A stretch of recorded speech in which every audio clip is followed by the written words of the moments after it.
Nouvelle vidéo ici sur le stand de Hisense au CES de Las Vegas. Ambiance tamisée pour se parler vidéo projecteur, toujours avec Damien. Damien, c'est le renouveau d'un produit, j'allais dire successful. Oui, iconique. Voilà, iconique chez nous, c'est vrai. On va se parler du PX4 Pro.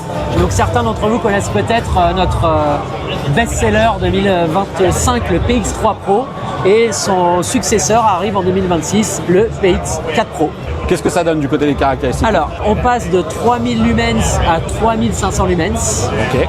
On passe du PX3 Pro de 3000 pour 1 d'un ratio de contraste natif, et j'y tiens parce que d'autres parlent de contraste dynamique, mais on parle toujours de contraste natif, de 3000 pour 1 à 6000 pour 1. Ok, une belle progression. On intègre la technologie Iris. Ok, Donc, d'où l'explication justement de ce taux de contraste qui exactement. augmente. Okay. Donc pour rappel, ça va permettre à l'utilisateur d'aller plus ou moins ouvrir son optique pour pouvoir définir s'il préfère avoir plus de luminosité ou plus de contraste en fonction de son intérieur. Ce sera donc une iris dans laquelle on ira régler dans les menus un niveau. Il y aura sans doute des modes d'image prédéfinis comme d'autres le font. Alors on n'a pas encore reçu le produit, donc on attend ces confirmations-là. On estime qu'il y a à peu près 6 niveaux, 6 niveaux disponibles. Ok, bon, de toute façon, ça me fait penser à un certain produit duquel vous êtes partenaire constructeur. On va continuer sur notre PX4 Pro qui est notre produit qui nous intéresse. On reste sur une plateforme Texas Instruments DLP. Oui, la même puce. Tout à la même puce. Qu'un produit gaming qui est d'ailleurs mis ici en situation. Voilà, certifié Xbox avec des taux de latence annoncés assez faibles, notamment à moins de 3 millisecondes.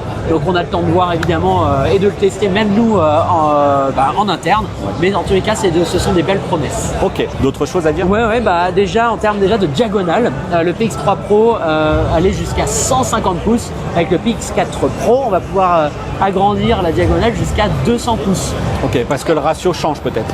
Ouais, tout à fait, bien vu. On diminue la distance avec le mur, le ratio passe sur du 0.2. Okay. J'en profite aussi, petite exclusivité CES, Hisense va lancer en 2026 ses propres écrans ALR. Ok. Donc ça c'est une première. Parce que ça c'est quelque chose. Ah oui, donc des toiles cette fois-ci. Tu veux dire motorisées par le sol? Motorisées ou pas. Okay. En tous les cas, on a des usines de toiles propres chez Hisense. Et c'est une première, mine de rien. Okay. On va commercialiser nos propres écrans, nos propres toiles en 2026. Ah oui, parce que du coup, ce que vous aviez avec les lasers TV qui étaient parce que vous livriez déjà des c'est juste écrans. qu'on les commercialisait pas. En fait, on vendait les produits avec les lasers TV. Ce qui n'est plus le cas aujourd'hui parce que nos nouveaux produits qui sont sortis fin 2025, notamment le L9Q, est à focale ajustable, ce qui n'était pas le cas avant des lasers TV.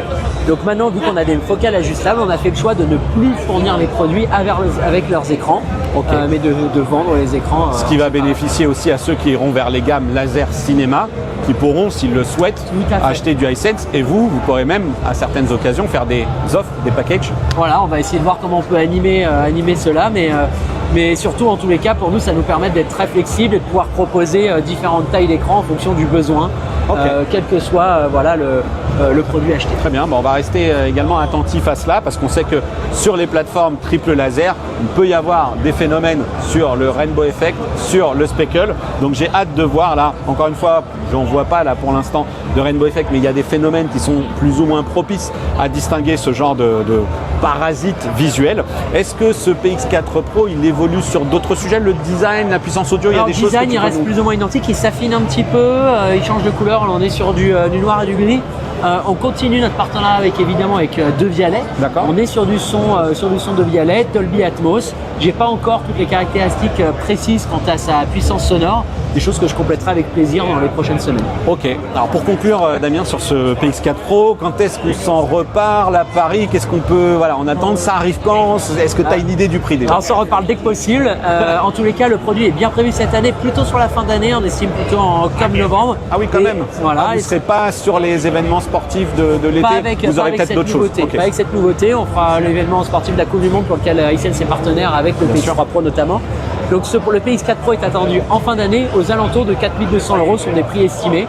Mais on pense que ça va être vers ces ordres de prix. Ok, ça peut bouger vite, très vite chez Hisense, ça vous le savez. Et on va justement bouger nous de points pour se parler d'autres vidéoprojecteurs. Allez, présente-nous ici ce XR10 qui pour le coup, côté design, au moins ça tranche. on est sur un néo-rétro. Qu'est-ce que tu en penses toi? Ça tranche. Il ne laissera pas indifférent. Voilà, c'est ça. Il va y avoir quelque chose qui va se passer. Moi, j'aime beaucoup. Okay. Après, tous les goûts sont différents, mais en effet, ce produit-là, il se démarque par deux choses. Déjà, par son design. On peut le voir là, c'est un produit néo-futuriste, rétro-futuriste, qui a des petites aspérités design que j'aime beaucoup, notamment le liquide, la partie liquide refroidissement visible, ce qui est aussi rare sur la projection. Il se distingue aussi par ses caractéristiques techniques. C'est un projecteur qui est extrêmement lumineux. Il va monter jusqu'à 6000 lumens ANSI. On précise également, on parle de contraste natif, mais on parle aussi chez Hisense de lumens ANSI. C'est important de bien se renseigner quand on choisit un produit, si c'est de l'ANSI, si c'est du contraste natif, etc. Donc 6000 lumens ANSI, mais également 6000 pour 1 de taux de contraste avec la technologie Iris également qui va permettre d'aller modifier l'ouverture pour avoir plus ou moins de contraste ou de luminosité. Ouais, c'est un système d'Iris, mais je vous en ai déjà parlé. Système d'Iris qui effectivement va laisser passer soit plus ou moins de lumière pour avoir une image soit plus lumineuse, soit plus contrastée. On va renforcer le noir, sachant que de toute façon, en vidéoprojection, il y a des phénomènes qui ne sont pas propres au monde de la télé, la qualité de la toile et surtout l'environnement. Si tout est blanc, comme chez moi, comme je vous le dis souvent dans mes vidéos, eh bien ça n'aide pas à obtenir le meilleur des contrastes. Est-ce que ce truc-là, ce Dynamic Iris Lens, il a un naming de technologie particulier chez Hisense? Non, en tous les cas, pas à l'heure où on se parle. Pour l'instant, c'est la technologie Iris. On verra si au moment de sa sortie, il y a quelque chose qui va... En tout cas, à l'heure où on se parle, c'est pas le cas. Ok, très bien. On est sur de la longue focale. Donc la longue focale, c'est aussi important d'être facile dans son intégration à la maison, de pouvoir facilement l'installer. Pour ça, il y a deux nouveautés sur ce produit-là. La première nouveauté que vous voyez là, c'est qu'il y a du lens shift à 130 degrés verticalement et 46 degrés horizontalement. Donc ça laisse aussi une très grande facilité d'installation. Okay. J'ai pas encore fait tous les stands, je ne sais pas s'il y a aussi bien ailleurs. En tous les cas, on est très fiers de montrer cette évolution sur nos produits. Et quelque chose que vous verrez aussi un peu plus en détail sur le design du produit. En façade, vous avez 4 capteurs qui vont permettre d'avoir une installation beaucoup plus simple avec détection des obstacles, détection des angles, etc. Sur nos produits actuels, jusqu'à présent, on avait un capteur ou deux et on monte à 4 capteurs avec ce nouveau produit. Ok, donc effectivement, tout un tas de technologies qui vont faciliter l'installation. C'est des choses qui sont par ailleurs rodées initialement, ce focus et cette correction de la géométrie. Mais là, prenez bien conscience qu'on a 2 jeux de capteurs et on a même encore un truc ici là. Je pense qu'il y en a qui doivent servir à la géométrie, d'autres au focus. Je verrai un petit peu comment ça se passe. Et puis si jamais on a, l'avantage, je voulais revenir juste encore une fois pour clarifier la situation sur ce 130 degrés d'ajustement, ce plus ou moins 130 degrés d'ajustement sur les lens shift pour la partie verticale et plus ou moins 46 degrés pour la partie horizontale. C'est d'autant plus intéressant, d'autant plus pertinent que l'on perd quelque chose que vous avez par exemple là-dessus, c'est le petit berceau. Justement, là il n'y est plus. Donc on va être sur une installation un petit peu différente. Plus fixe, on va dire. Voilà, plus fixe. Et puis pour conclure, eh bien, ce qui est indiqué ici, qui là encore est un élément important, le zoom optique qui va vous permettre de passer d'un ratio de 0,84 pour 1 à 2 pour 1. Damien, d'autres choses sur la plateforme qui est intégrée à l'intérieur? Alors oui, c'est une plateforme VIDAA qui est aujourd'hui très mature, qui évolue, sur laquelle on intègre pas mal d'intelligence artificielle qui vont permettre de faciliter aussi beaucoup l'usage de la plateforme. Quant à la diagonale aussi, on n'a pas parlé on parle de projection. Voilà le up to 300 pouces. On oublie exactement de parler de projection, donc on va pouvoir aller jusqu'à 300 pouces sur ce type de produit. C'est un produit au niveau audio de Vialet Opéra de Paris, donc le plus haut de gamme pour nous, évidemment compatible Dolby Atmos. Je n'ai pas encore, à l'heure où on se parle, la puissance sonore, mais je ne manquerai pas de le préciser ultérieurement. Et puis pour la suite, Texas Instruments, 0,47 pouces. Ça, on reste sur la même puce. Okay. Produit disponible aussi fin d'année. Je pense que ça peut intéresser. Oui, bien sûr, fin d'année, même un petit peu plus tôt. On estime ça en back to school, donc en septembre. Okay. Aux alentours. Alors, le prix, c'est qu'un prix estimé. On ne sait pas, peut-être aux alentours de 10 000 €, mais reste à définir dans les prochaines semaines.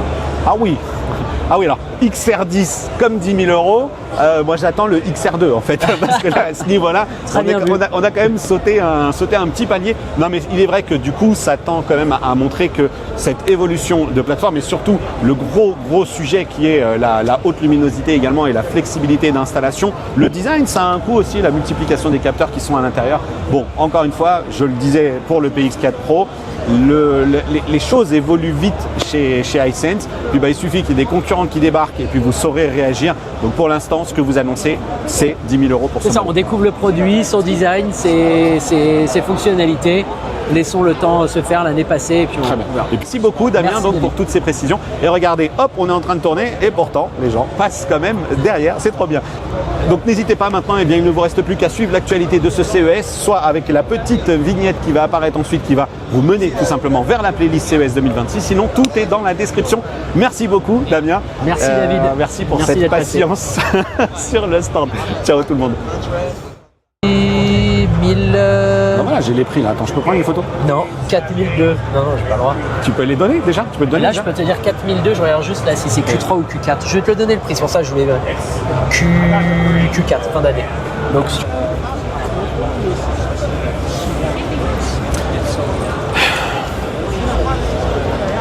je vais vous mettre dans les boulets du stand. Donc effectivement des technologies mais qu'on connaît par ailleurs, qui sont d'ailleurs plutôt bien rodées grâce ici à la présence de ces capteurs comme tu me l'as dit. Ça sera les perles du tout. Ah j'en peux plus. Et ils voient, on est là. On est en plein milieu. Les gars ils peuvent faire le tour. Non bon écoute c'est pas grave. Allez parti. Allez go.